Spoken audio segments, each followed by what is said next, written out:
Hi, welcome to Whole Latte Love. I'm Mike Rosso, and today I'm here to talk about our Compare-o-Matic. And now when you log into our site, you'll find a spot called Compare-o-Matic. And this is designed for comparing machines. So let's say, for example, you're interested in purchasing the Gaggia Classic or the Gaggia New Baby. You can click on both those machines, and it pops up the information such as boilers, heating elements, heat up times, etc.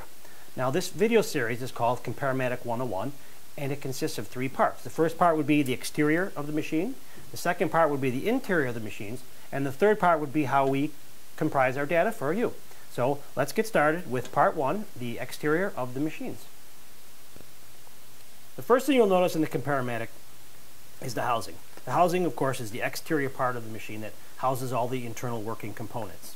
It's either made of a heavy-duty ABS plastic, a metal, stainless steel, or a combination of both. The housing also includes the drip tray, which again is either made of all those choices, metal, plastic, and so on. Now let's move on to the cup warmer. The cup warmer is located on top of the espresso machine. It is designed to pre-warm your cup. If you don't brew into a pre-warm cup, it's going to obviously drop the temperature of your espresso.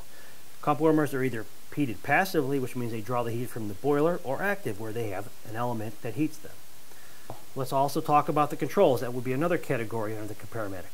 Espresso machines use various types of controls. They use rocker switches, push buttons, knobs, toggle switches, or a combination of any of those. The next thing on our Compare-o-Matic would be the steam wand. They're either straight or have a slight curve to them, and they have a tip on the end, whether it's a one-hole tip or a two-hole tip, depending on the manufacturer, or a Panarello tip. The steam wand is designed for either frothing or steaming milk, or hot water for somebody who wants to make a tea or a cafe Americano. Most prosumer machines, like the Brutus, for example, have a separate steam wand and a hot water spout. The next thing we'll cover would be the cup height.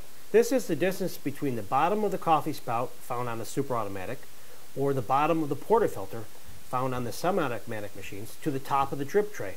Cup heights on coffee spouts on super automatics can be adjusted, while portafilters you can't adjust the height. The next part of our Compare-o-Matic would be the water reservoirs. Water reservoirs are made in various sizes and shapes. The purpose of the reservoir is to supply the espresso machine with water, unless you've got a model that you can plumb directly into a water supply. Most reservoirs are removable for easy filling. Another category you'll find in the Compare-o-Matic will be grinders. This only applies to super automatic machines because they have the grinder built in as part of their machine. Well, that concludes the first part of our three-part series on our Compare-o-Matic. I'm Mike Rosso for Whole Latte Love. Join me again as we continue in this series. Thank you.